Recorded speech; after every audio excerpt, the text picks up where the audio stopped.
इसका सबसे बड़ा क्या था, सोशल डाटा हमारे पास था। सोशल डाटा जस्ट लाइक जितने भी सोशल मीडिया है हमारे, लिंक्डइन हो गया, ट्विटर हो गया, इंस्टा हो गया और ईमेल है, सारे का डाटा। दूसरा था हमारा मशीन डाटा, सैटेलाइट का डाटा। सैटेलाइट सेंसर जो डाटा डेवलप हो रहा है उसमें ह्यूज अमाउंट ऑफ डाटा मतलब जनरेट होता है, इवॉल्व होता है। वो सारा डाटा कैप्चर होता है, तभी आइडेंटिफाई होता है कि अभी हमारा सैटेलाइट किस प्लेनेट में कहाँ पे अवेलेबल है और कितने दिन लगेगा अभी उसको ट्रेवल करने में। ये चीज मेंशन किससे होता है, बिग डाटा एनालिटिक्स के थ्रू ही पॉसिबल हो पाता है। और सबसे लास्ट हमारा ट्रांजेक्शनल डाटा। इस टाइप के data e commerce website, social e commerce website और शॉपिंग मॉल और बैंक, ये सारे सेक्टर में डेवलप होता है। कहने का मतलब आप मान लो फ्लिपकार्ट पे आपने कुछ शॉपिंग किया 5 साल पहले, अगर आप चाहो उसका इनवॉइस अभी डाउनलोड करना, होता है या नहीं होता है? इनवॉइस अवेलेबल है अभी भी, तो आप चाहो तो इजीली उसको इनवॉइस को डाउनलोड कर लेते हो, ठीक है। उसके बाद हमारा है use cases, real time use cases. कैसे यूज हो रहा है रियल टाइम में? सबसे पहला है हमारा social media and sentiment analysis. Social media पे जस्ट लाइक आप कोई भी एक्टिविटी करते हो, मतलब एक्टिविटी के अंदर सोशल मीडिया यूज करते हो, वही कंटेंट को आप कंटिन्यू देखते हो। या कोई भी कंटेंट आपको अच्छा लगता है तो दोबारा जब आप एफबी या इंस्टा ओपन करते हो, इंस्टा पे सेम उसी टाइप से रिलेटेड रील शो होने लगता है, फेसबुक पे वही पेजेस शो होने लगते हैं। ये कैसे हो पाता है? कहीं ना कहीं आपका सारा एक्टिविटी सोशल मीडिया का कैप्चर हो रहा है और उसको एनालिसिस करके आपको किस चीज में इंटरेस्ट आपका है वही चीज आपको दिखाया जा रहा है। क्लियर है ये चीज? ये सेंटिमेंट एनालिसिस क्या हुआ, जैसे कोई भी मूवी रिलीज हुआ तो आप ये चीज ऑब्जर्व करते हो कि पता चलता है कि कौन सा मूवी फ्लॉप हो गया, कौन सा मूवी हिट हो गया, कौन सा मूवी ब्लॉकबस्टर रहा, सुपर हिट रहा और कौन सा मूवी एवरेज रहा। ये कैसे आइडेंटिफाई होता है? कहीं ना कहीं यूजर जो रेटिंग देते हैं वो सारा रेटिंग कहीं ना कहीं कैप्चर होता है ऑल ओवर इंडिया या ऑल ओवर वर्ल्ड। वो कैप्चर्ड होता है, देन उसको एनालिसिस किया जाता है और देन उसको सेक्शन वाइज डिवाइड किया जाता है ना।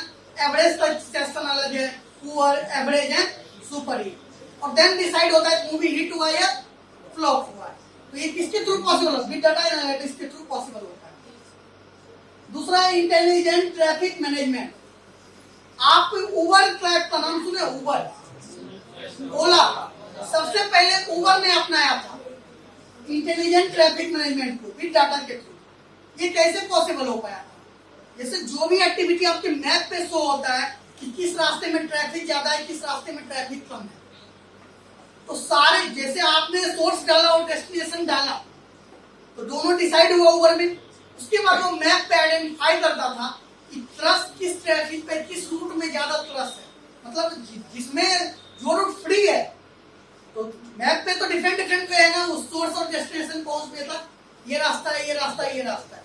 तो जिसमें क्राउड कम रहता था उबर वही रास्ता शो करता था उसके ड्राइवर को और देन वो इजीली वहां पे पहुंचता था, ठीक है।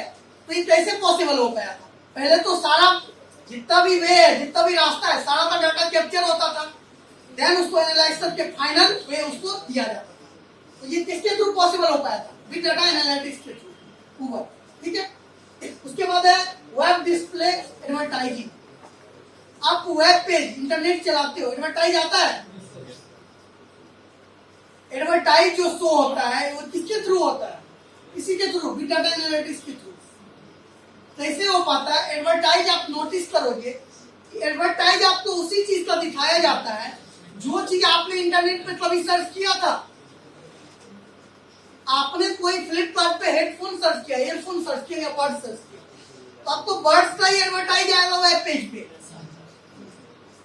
तो वेब को कैसे, इंटरनेट को कैसे पता चल रहा है कि आपने ये, आपको हेडफोन पसंद है, आपको मोबाइल फोन पसंद है, आपका एक्टिविटी कैप्चर किया जा रहा है, सारा एक्टिविटी, और देन आपको शो होता है। Real time fraud detection. आज से कुछ दिन पहले आपने सुना था कि क्रेडिट कार्ड का या डेबिट कार्ड पे आपको फोन आता था कि सर आपका कार्ड ब्लॉक होने वाला है या कुछ हो रहा है और आपके फोन पे ओटीपी जा रहा है, बताइए, और आप ओटीपी बताते थे और आपका पैसा चला जाता था। ओटीपी बताने से पैसा चला जाता था, इसका मतलब क्या है? पहले से मेरे कार्ड का डिटेल उसके पास है, मेरा डिटेल उसके पास है, मेरा कॉन्टैक्ट नंबर उसके पास है, देन ना मेरा पेमेंट जा रहा है।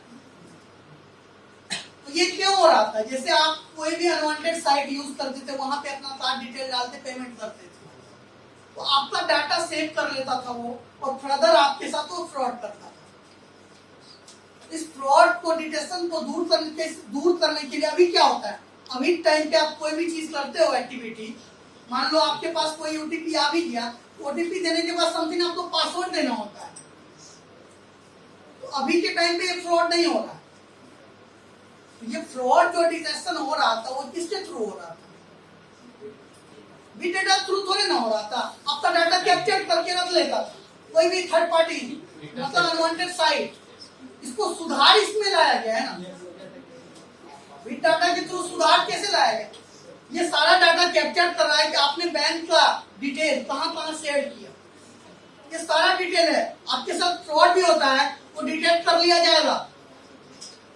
आपने कौन कौन सा वेबसाइट पे अपना बैंकिंग डिटेल डाल रखा है, और उसने आपको कॉल किया, तो कॉल किया तो अगर वो पकड़ा जाता है या कुछ होता है तो वो उससे पूछा जाएगा ना। तो आपके पास तो डिटेल टोटल है ना, कैप्चर, पहले डाटा कैप्चर नहीं होता था टोटल, इसलिए ना आपके साथ फ्रॉड हो रहा था।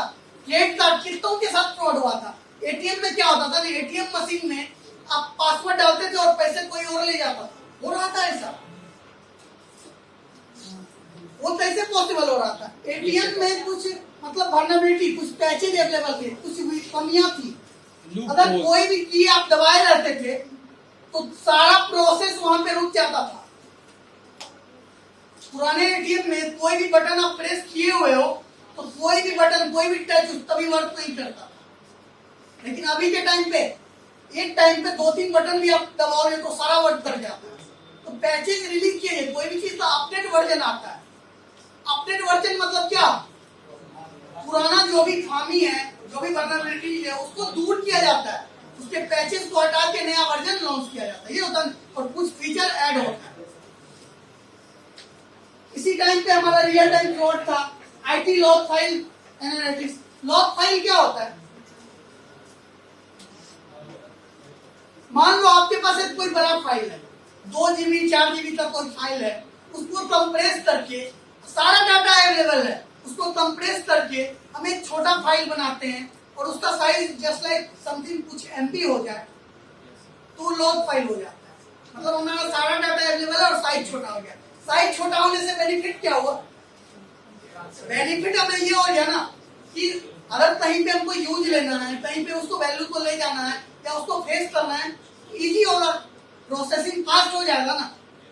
ठीक है, तो यही आईटी फाइल एनालिटिक्स, उसका भी एनालिटिक्स ये है, बिग डाटा थ्रू। और एनीमोर और भी काफी सारे हैं। उसके बाद कुछ चैलेंजेज आए। जब बिग डाटा हमारे पास आया तो काफी चैलेंज लेके आया। मतलब कॉस्ट बढ़ेगा ना, हार्ड डिस्क परचेज करेंगे तो नहीं बढ़ेगा कॉस्ट। अब मान लो आपके पास 1 TB का डाटा है, आप अपने लैपटॉप में उसको इजीली डाल देते हो। आपका स्टोरेज SSD का 1 TB है, और वही अगर 1000 TB हो जाए तो 1000 हार्ड डिस्क खरीदोगे आप क्या? आप किसी शादी में, जब मान लो शादी में जाता है, बारात जाता है ना, तो 4 व्हीलर का जरूरत होता है। तो हमें 10 4 व्हीलर, 20 4 व्हीलर का जरूरत है, हम रेंट पे लेंगे या 20 तो खरीद ही लेंगे, परचेज कर लेंगे।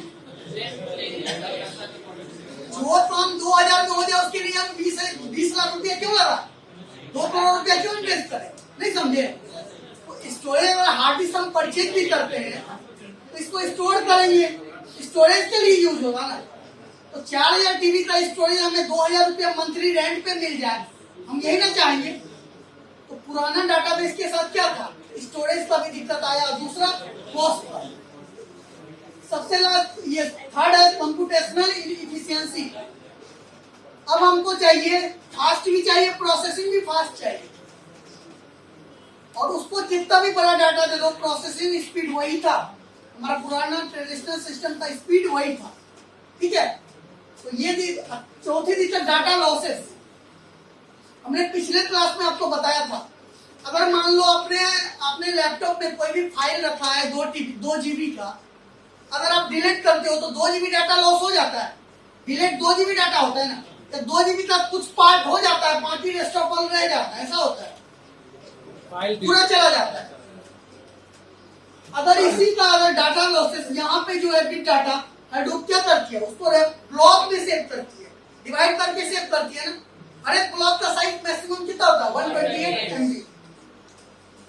ये 128 MB का एक बॉक्स है, इसी के अंदर कितना भी बड़ा डाटा उसको डिवाइड करके छोटा छोटा कनेक्टेड नहीं है। हमने बताया था हर एक ब्लॉक डिफरेंट डाटा नोड पे स्टोर होता है, अलग अलग डाटा नोड पे। अब मान लो कोई डाटा नोड कनेक्टेड नहीं है तो लॉसेस कितना होगा, 1-2 ब्लॉक हमारा लॉस होगा, एक फाइल का कुछ पार्ट ही लॉस होगा ना, जो रिकवर हो जाएगा। अब बताओ 1 GB डाटा को रिकवर टाइम करने में ज्यादा टाइम लगेगा या छोटा सा उसका साइज है उसको रिकवर करने में ज्यादा टाइम लगेगा? छोटा वाला तो इजीली हो जाएगा ना।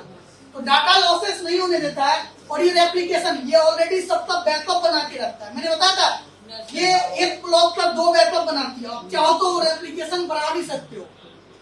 तो यहाँ पे डाटा लॉसेस नहीं होता है। और पुराना जो सिस्टम था हमारा डाटाबेस था उसमें डाटा लॉसेस के चांसेस ज्यादा होते हैं। अब इसका सॉल्यूशन क्या है, हडूप। ये हडूप भी डिस्कस किए थे पिछले क्लास में ना, नहीं किए थे? तो नेक्स्ट स्लाइड में दूसरा स्लाइड हम देखते हैं अभी, वो है हडूप। आज के क्लासेस में इस स्लाइड में हमने क्या देखा वो देखिए आप। सबसे पहला data big data is huge amount of data which can not be fit your regular RDBMS। मतलब बिग डाटा का जो साइज है वो ह्यूज अमाउंट ऑफ डाटा जो पुराना डाटाबेस सिस्टम है उसमें फिट नहीं हो पा रहा, तब प्रोसेस उसको नहीं कर पा रहा, ये था ना।